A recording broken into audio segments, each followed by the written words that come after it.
My team leader talks to him. I shake his hand. He identifies himself as working downstairs, and just kind of goes. The CQ guy gives us a very brief tour of the barracks.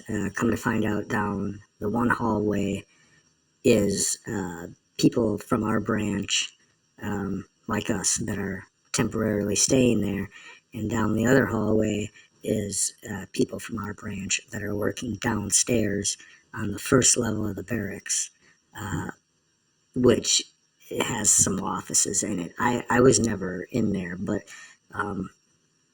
they just have offices that they just work out of. It's not a lot of people.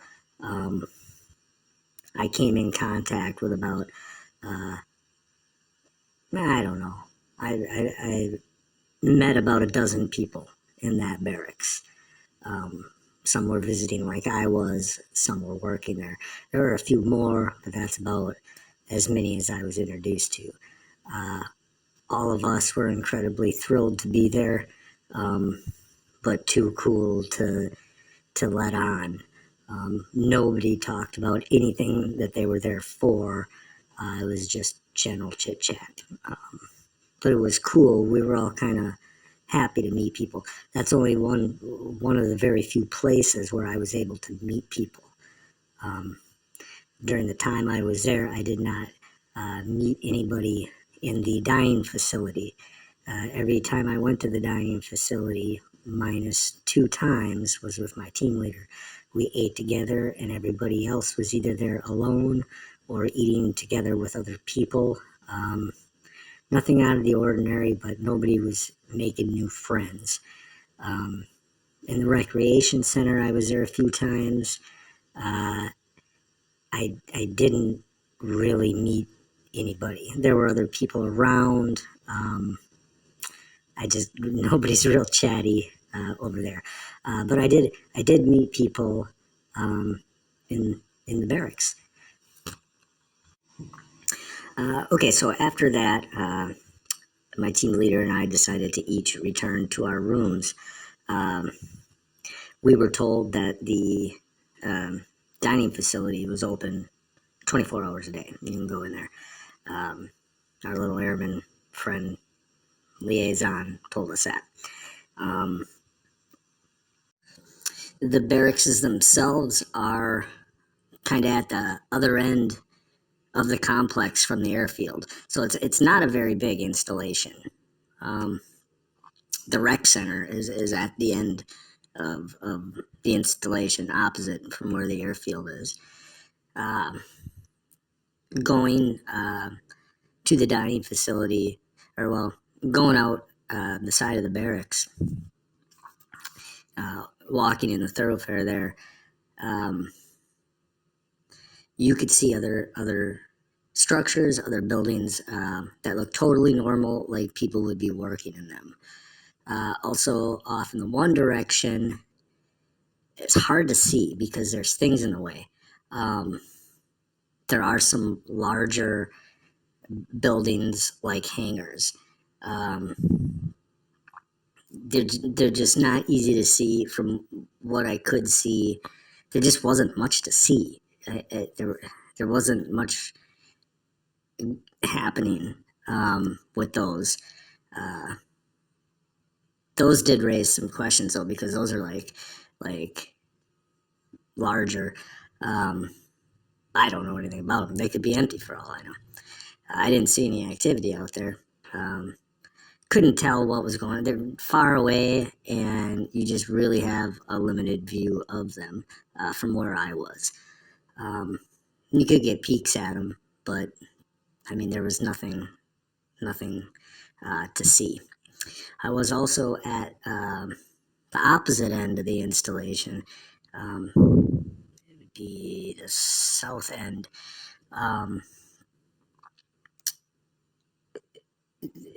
To get down there, we were transported down to the south end to work. I'll get to that though. I didn't see anything on my way to the south end. other than just a few structures. There's just not much there. Um, what can I tell you about things that I learned there? Okay, um, the barracks. There is a desk person in our barracks, 24 hours a day, and you sign in and out. It's a real simple situation. You sign in when you're there, and you sign out with a destination when you leave. And you can leave there. You just simply state where you're going and sign out. It's just that simple.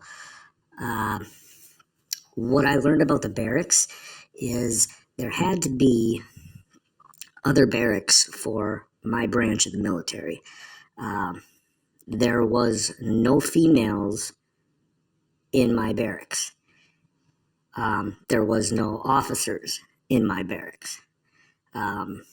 There was females from my branch there, and there was officers from my branch there. I know this because I would see them around. Two officers from my branch, I'll tell you more about in a little bit, but there had to be other accommodations for my branch of the service that I was not inclusive to. In the barracks where I was, we had access to landline telephones. We had access to internet. We had washers and dryers. There was a room with a big TV and some like couches, and there were some bean bags. There was also a room with a pool table in it. Just right there in the barracks, separated, just our branch guys. They were air conditioned. That's about it. The dining facility was nothing special. It was staffed by civilians. I've heard different things about civilians working there. I've read that civilians work there during certain hours. It appeared to me that this dining facility was staffed with civilians 24 hours a day. I could be wrong. I don't know. That's just what it seemed to me. It was nothing special. They had cafeteria style food. The only thing that was really odd was that this one was open 24 hours a day, and stateside installations like that, they're usually not open 24 hours a day. This one was. You go in, you sign in and out of everywhere you are. Nothing special, but that does happen. They had a lot of cafeteria style food, soda machines, ice cream machines. You can go in there, you can always get things like cheeseburgers and pizza and tater tots and all that bullshit. But then they have good food too. There's food they always have, and then there's food that changes out. Like they'll have like your healthier food, and it varies day to day, meal to meal. It was by the dining facility where you could get the best look at the other side of the complex, the north side, I guess. Yeah. You could see those hangars, the best from the dining facility area, but still not real great. I learned while I was there that there was potentially two other places I could go. One of which was some kind of additional recreation center, and it was closed. I'm not sure about the other place. We were told this from the representatives of the military of my branch in the barracks situation. We were not told this by our airman that was helping us around. He did not mention these places. We did not ask him. Apparently, there was one other place we could go. We did not go there, simply because we weren't 100% certain. And I guess there was an additional place. It was just not open while we were there. It had been. Some of the people I talked to told us about it, but it just wasn't open while I was there. The following morning, the first morning we woke up inside there, I met with another individual from my branch who had come to speak to us. It was an officer. They gave us kind of a briefing from our branch of the military, real informal. Basically, don't embarrass us, make us proud. And he did tell us a few things. There was some kind of situation where people from my branch of the military could draw equipment that they needed. He told us that if we needed anything of that nature, that we could draw it. He also explained the security a little bit. He said, again, as the airman did, he said, don't go anywhere you're not supposed to go. And he told us that if we did, it would be instantly noticed. He said they monitor the entire place from the air. And really, that's not hard to do, especially with the technology that existed at the time.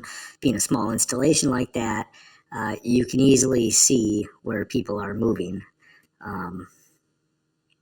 which made sense. We just assumed that we were being watched the whole time. If you want to watch us go from the barracks to the rec center or the DFAC, so be it.